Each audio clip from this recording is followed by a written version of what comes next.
The Cosmic Summoning. Dr. Zara Nakamura was alone in the observatory when reality flickered like a faulty light bulb. One moment, she was hunched over spectrometer readings, sipping lukewarm coffee as midnight crept toward dawn.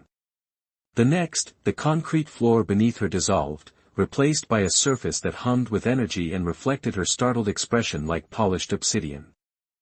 What the? She dropped her mug, but instead of shattering, it simply vanished before impact, as if reality had decided to edit out the inconvenience. The observatory walls had disappeared. In their place rose sweeping architectural curves of a material that seemed to absorb and emit light simultaneously. The ceiling had transformed into a panoramic view of unfamiliar stars, nebulae pulsing with colors she had never seen represented on any astronomical chart. Zara took a deep breath, fighting the rising panic. Years of meditation practice kicked in as she forced herself to analyze rather than react. The air was different, cleaner, with undertones of something like cinnamon and ozone. The gravity felt slightly lighter, making her movements more fluid than they should be. "Dr. Nakamura," came a voice from behind her. "Your vital signs indicate distress. This is understandable but unnecessary." Zara turned slowly, scientist's curiosity momentarily overriding fear. The figure before her was humanoid but unmistakably alien. Tall and willowy, with skin that seemed to shimmer between deep purple and midnight blue depending on how the light hit it. Most striking were the eyes, large, lacking pupils, and filled with what appeared to be swirling galaxies. "I am Nihilith, sovereign of the Setelian Empire," the being said, each word precise and melodic. "You have been brought aboard the Harmonious Equation, our flagship scientific vessel." "Abducted," Zara corrected, finding her voice. "The term is abducted." The corner of Nihilith's mouth twitched upward. "A matter of perspective. I prefer to think of it as an expedited invitation." "Send me back," Zara said, trying to keep her voice steady. "Whatever experiment this is, I didn't consent." Nihilith gestured smoothly, and the floor beneath them became transparent. Earth hung below, a blue marble wrapped in clouds and light, impossibly distant yet close enough to recognize familiar continents. "We are currently in geosynchronous orbit above your research facility," Nihilith explained. "Your return can be arranged at any moment. But I hope you'll consider hearing why you were brought here." Zara crossed her arms. "I'm listening. Walk with me." Nihilith moved toward an archway that hadn't been their seconds before. The architecture seemed fluid, responding to the Queen's presence like a living thing. As they walked, the corridor expanded and contracted, revealing glimpses of what appeared to be other parts of the ship, laboratories filled with technologies Zara couldn't begin to comprehend, gardens where plants pulsed with bioluminescence, and once, briefly, what looked like a massive library where the books floated in midair, pages turning themselves. "Your work on quantum entanglement across dimensional boundaries caught our attention," Nihilith said. "Particularly your unpublished hypothesis about what you call persistent quantum echoes." Zara nearly stumbled. "That research is private. I've never shared those calculations with anyone." "Your mathematics reached further than you realized," Nihilith replied. "Certain equations, when pursued to their logical endpoints, create ripples that can be detected across dimensional boundaries. You were effectively knocking on our door." They entered a circular chamber where a three-dimensional model of what appeared to be the universe hung suspended in the air. But this wasn't the universe as Zara knew it. Superimposed over familiar galactic structures were translucent layers of something else, shadow realms, parallel dimensions, folded spaces. "You call it dark matter," Nihilith said, waving a hand through the model. "A crude approximation. What you're actually observing is the overlap between your dimension and ours. The Setelian Empire exists in what you might call adjacent space, a realm that shares coordinates with yours but vibrates at a different frequency." Zara stepped closer to the model, professional fascination momentarily overwhelming everything else. "Brain cosmology," she whispered. "Multiple universes on separate membranes, occasionally interacting." "Indeed." Nihilith smiled, revealing teeth that glinted like opals. For millennia, our dimensions have coexisted in harmonic balance. But now there is a problem. The model shifted, focusing on a particular region where the overlapping dimensions appeared to be bleeding into each other, creating a swirling distortion. A breach is forming, Nylith continued. A tear between our worlds that's growing exponentially. If not repaired, it will cause our realities to collapse into each other. And that would be bad, Zara guessed. It would be extinction, Nylith corrected. When incompatible dimensional frequencies merge, they don't blend, they annihilate. Everything within a radius of approximately 100 light-years would be reduced to its component quantum particles before reforming into something entirely new and likely hostile to current forms of life. Zara's scientific mind raced ahead, processing implications. Why me? Surely you have scientists more advanced than. We need you because of who you are, not what you know, Nylith interrupted. She made another gesture, and the universal model disappeared, replaced by a double helix structure that Zara recognized as DNA, though with strange modifications she'd never seen before. This is your genetic code, Nylith said. Notice anything unusual? Zara studied it, then frowned. These sequences here, they're not standard human DNA. They almost look like Cetellian markers, Nylith finished. Specifically, markers from the lineage of Cetellian royalty. My lineage. A chill ran down Zara's spine. That's impossible. I'm human. Mostly, Nylith agreed.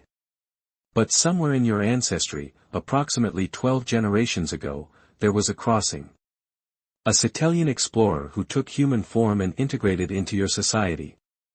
Their genetic legacy has been dormant in your family line until you. The room seemed to spin around Zara. You're telling me I'm part alien?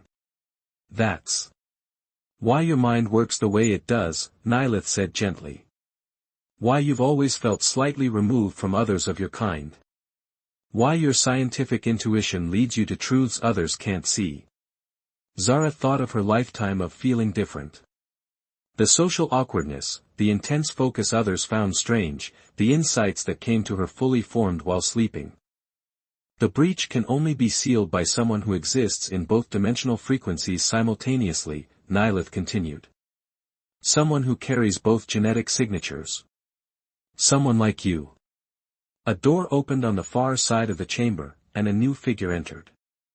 Unlike Nylith's elegant, almost ethereal presence, this alien radiated intensity.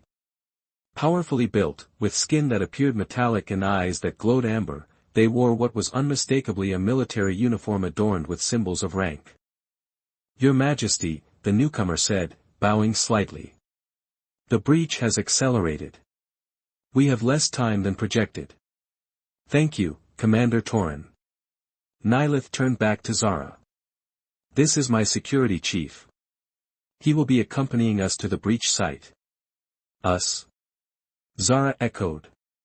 I haven't agreed to anything. Commander Torin's expression darkened. With respect, Your Majesty, bringing a human to the Nexus is unprecedented. The risk is necessary, Nylith cut him off. Dar. Nakamura's genetic resonance is our only viable option. And if I refuse? Zara asked. Nylith's gaze was steady. Then we respect your choice and return you to Earth. You have approximately 38 hours to enjoy your remaining life before dimensional collapse reaches your planet. Torin made a sound that might have been a suppressed snort. Your Majesty speaks with excessive gentleness. The human should know that refusal means the death of billions, including everyone she has ever known. I was getting to that part, Commander, Nylith said, a hint of annoyance in her voice. Zara looked between them, then back at the image of Earth hanging below. You said I was brought here because of my DNA, not my knowledge. What exactly would I need to do? Nylith waved her hand again, and the room transformed into what appeared to be an ancient temple built of crystal and light. At its center stood a circular platform with a device that looked like a combination of organic material and advanced technology. This is the harmonic resonator at the nexus point, where our dimensions are most closely aligned, Nilith explained. It requires activation by someone whose genetic frequency spans both realms. The process is not without risk. She means it might kill you, Torin added bluntly. It has never been attempted with someone of mixed heritage, Nilith clarified. But our simulations suggest a probability of success. What probability? Zara asked. Nilith and Torin exchanged glances. Approximately 63%, Nilith finally answered. Zara laughed despite herself. So I have a better than even chance of survival while saving 2 universes. Those are better odds than my grant applications usually get. Torin's eyes narrowed. You find this amusing? I find it statistically preferable to certain death, Zara countered. She took a deep breath, looking again at the image of Earth. Somewhere down there was her small apartment, her beloved telescope, her collection of rare physics books. Her life, solitary but meaningful. If I do this, she said slowly, I want something in return. Nilith tilted her head. Name your price.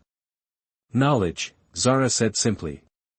If I survive, I want to learn everything, about your science, your dimension, this genetic heritage I apparently carry. Everything. A slow smile spread across Nilith's face. I expected no less from someone who shares my bloodline. The Queen stepped closer, her voice dropping to a whisper. But there is something else you should know, something even Commander Torin is not aware of. Her eyes locked with Zara's. The reason I chose you specifically goes beyond your genetic makeup. There is a prophecy, a quantum probability cascade my ancestors foresaw centuries ago, about a descendant who would walk between worlds and change the fate of both. You think that's me?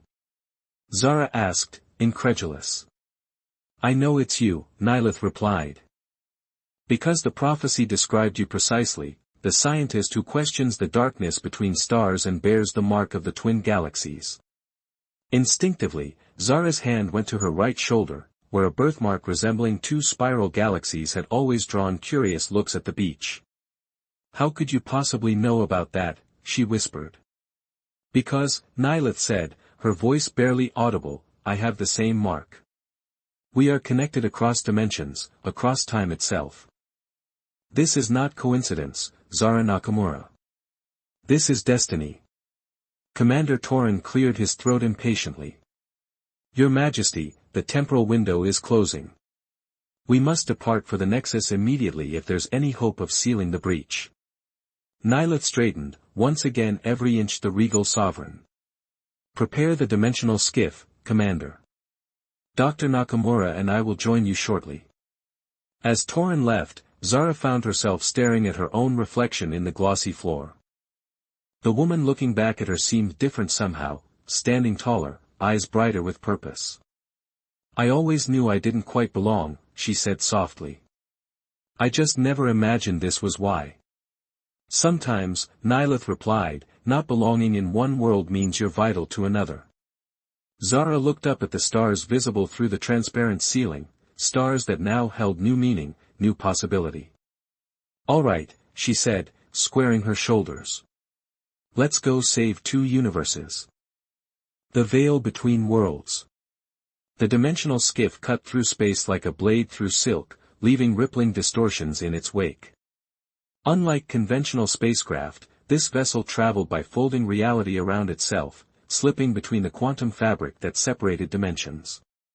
Dr. Zara Nakamura gripped the edges of her seat, trying to ignore the unsettling sensation of her atoms being gently rearranged.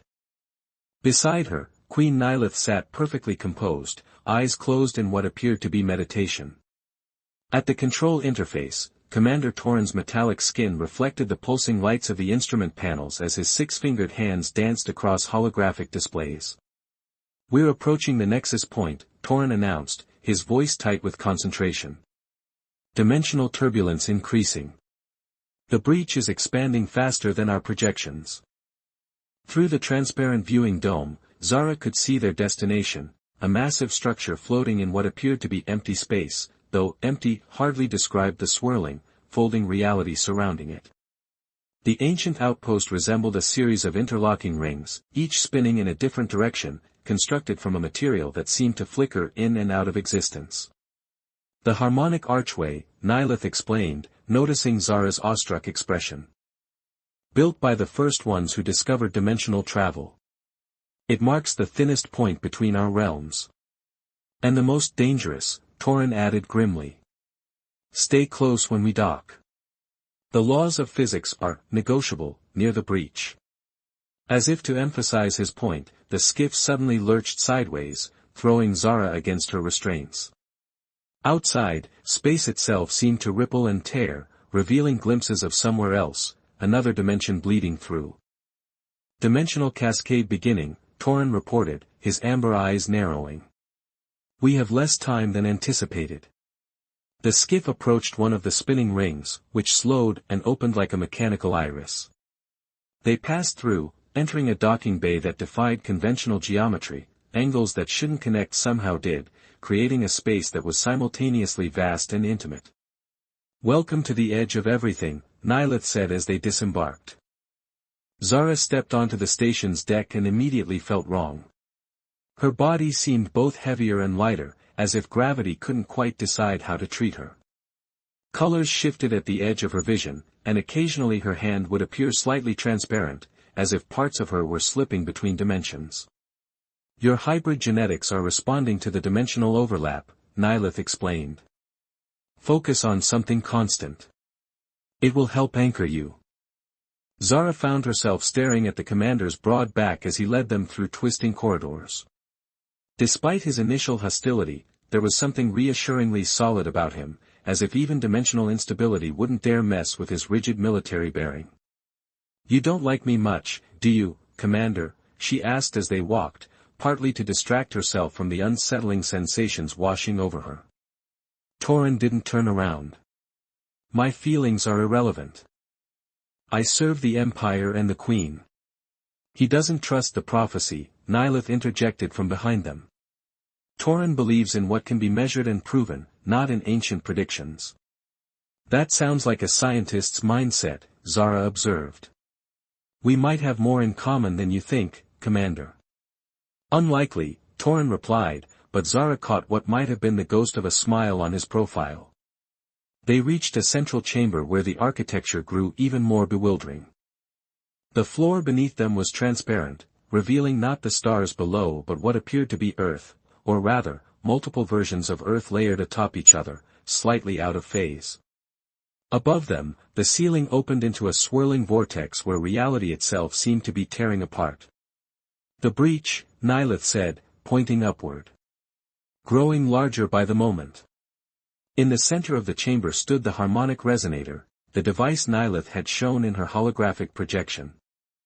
Up close, it was both more beautiful and more terrifying. A series of crystalline structures arranged in concentric circles, pulsing with energy that flowed through organic-looking conduits. At its heart was a raised platform with 2 handprints embedded in its surface. The activation requires genetic authentication, Nilith explained. Your hands there. She pointed to the imprints. Zara approached slowly, scientific curiosity warring with primal fear. And then what happens? The resonator will analyze your unique genetic frequency, Nilith said. It will use that frequency to generate a harmonizing wave that should seal the dimensional breach. Should? Zara questioned. As I said before, this has never been attempted with a hybrid, Nilith admitted. The process will be intense. Torin moved to a control panel nearby. I will monitor the energetic feedback. If it exceeds safe parameters, I can attempt an emergency shutdown. Attempt? Zara raised an eyebrow. The commander is being cautious, Nilith said. The procedure should work as designed. Something in her tone made Zara pause. She studied the Queen's face, noticing a flicker of something, hesitation. Fear, before it was masked again by royal composure. There's something you're not telling me, Zara said. What happens to me if this works? Nilith and Torin exchanged glances. Your Majesty, Torin said in a warning tone. She deserves to know. Nilith sighed, her regal demeanor momentarily faltering. The resonator doesn't just read genetic codes. It amplifies them. If the procedure works as designed, your Sitelian DNA will become dominant. Zara's blood ran cold. You're saying I'll become like you? That I'll stop being human? Not exactly, Nilith said carefully. Your consciousness, your memories, those remain intact. But your physical form would align more with your Sitelian heritage. You brought me here to transform me. Zara took a step back from the platform. That wasn't part of our agreement. I brought you here to save 2 universes, Nilith countered. Your transformation is a side effect, not the goal. The station shuddered around them, and through the transparent floor, Zara saw the layered Earths shifting closer together, beginning to merge in ways that distorted their very essence. It's accelerating, Torin reported tensely. We have minutes, not hours. Zara's mind raced. Part of her wanted to refuse, to demand return to Earth and the life she knew. But images flashed before her, her empty apartment, her solitary research, the persistent feeling of being an outsider among her own kind. If I change, she asked slowly, what happens afterward? Where would I belong? Nilith stepped closer, her galaxy-filled eyes intense. With us. As part of the Royal Scientific Council. Your knowledge of both realms would be invaluable. Torin made a noise that might have been disapproval, but when Zara glanced at him, his expression was unreadable. Another violent tremor shook the station, nearly knocking them off their feet. Through the ceiling vortex, Zara could now see fragments of both dimensions colliding, creating spiral patterns of destruction that expanded with each passing second. Dr. Nakamura, Torin said, his voice unexpectedly gentle. I questioned your presence here. I questioned the prophecy. But what I cannot question is the mathematics of our situation. Without intervention, both our worlds end today. Zara looked from the commander to the queen, then at her own hands, hands that apparently carried within them the genetic legacy of a species she hadn't known existed until hours ago. My whole life I've searched for answers, she said quietly. About the universe. About myself. Maybe this is where that search was always leading. She stepped onto the platform and placed her palms on the handprints. Immediately, the crystalline structures around her began to pulse with increasing intensity, bathing her in light that seemed to penetrate her very cells. Genetic authentication in progress, announced a voice that seemed to come from everywhere and nowhere. Zara felt a strange tingling sensation spreading from her hands throughout her body, as if every atom was being questioned and catalogued. The sensation intensified, becoming uncomfortable, then painful. Sequence recognized, the voice continued. Sitelian royal lineage confirmed. Initiating harmonic resonance. The pain increased exponentially. Zara cried out, her back arching as energy coursed through her. Through watering eyes, she saw Nilith step forward with concern, only to be held back by Torin. The process must complete, he shouted over the growing roar of energy. The room began to spin around Zara. The ceiling vortex responded to whatever energy she was generating, its chaotic swirling gradually becoming more organized, forming a pattern that mirrored the double helix of her DNA. Through the haze of pain, Zara noticed something strange. Nilith had removed something from her robes, a small crystalline device that she held toward the resonator. It pulsed in sync with the larger machine, sending beams of energy directly into the sequence. What are you doing? Torin demanded, noticing the same thing. What must be done, Nilith replied, her voice strained. The prophecy never mentioned saving 2 worlds. It spoke of merging them. Horror dawned on Torin's face. You're not closing the breach. You're stabilizing it. Our world is dying, Commander, Nilith said. Resources depleted, star systems failing. Earth is vibrant, full of life and potential. With a controlled merger, guided by one who belongs to both realms, we can create a new reality where both our species survive. At what cost? Torin challenged. Billions will still die in the process. Millions will live who would otherwise perish, Nilith countered. Including our entire civilization. Trapped in the resonator's grip, Zara felt her consciousness expanding along with the pain. Somehow, she could sense both dimensions now, feel the fear and confusion of humans as reality began to warp around them, sense the desperate hope of the Cetelians watching from their dying worlds. But she also perceived something neither Nilith nor Torin had mentioned, a third possibility hidden within the quantum equations themselves. With tremendous effort, Zara moved her fingers within the handprints, subtly altering the connection points. The resonator responded immediately, its energy patterns shifting. What's happening? Nilith demanded, alarm in her voice. The merger pattern is changing. Torin rushed to the control panel. She's redirecting the harmonic flow. Creating something new. Zara could no longer speak through the pain, but her mind had never been clearer. The mathematics of dimensional physics unfolded before her like a beautiful, complex symphony. She wasn't closing the breach or stabilizing it, she was reshaping it. The vortex above contracted suddenly, then expanded in a blinding flash of light that knocked both Nilith and Torin to the ground. When they could see again, the breach remained, but it had transformed. Instead of a chaotic tear, it had become a structured portal, a permanent, stable bridge between dimensions. The resonator released Zara, who collapsed to her knees, gasping. She looked down at her hands, expecting transformation, but they appeared unchanged. Yet she felt different, more aware, as if her consciousness now existed partially in both realms. What have you done? Nilith asked, struggling to her feet. Created a third option, Zara replied, her voice stronger than she expected. Not destruction. Not forced merger. Coexistence. Through the portal above, they could see both Earth and the Cetelian homeworld, connected but distinct. Around them, the station had stabilized, the violent tremors replaced by a gentle hum of energy. The bridge will allow controlled travel and communication between our dimensions, Zara explained. Knowledge can be shared. Resources exchanged. But neither world needs to end for the other to survive. Torin approached the control panel, checking readings with disbelief. It's stable. How did you know this was possible? I didn't, Zara admitted. But when I could feel both dimensions at once, I saw the pattern that connected them. It was always there, we just needed the right frequency to make it work.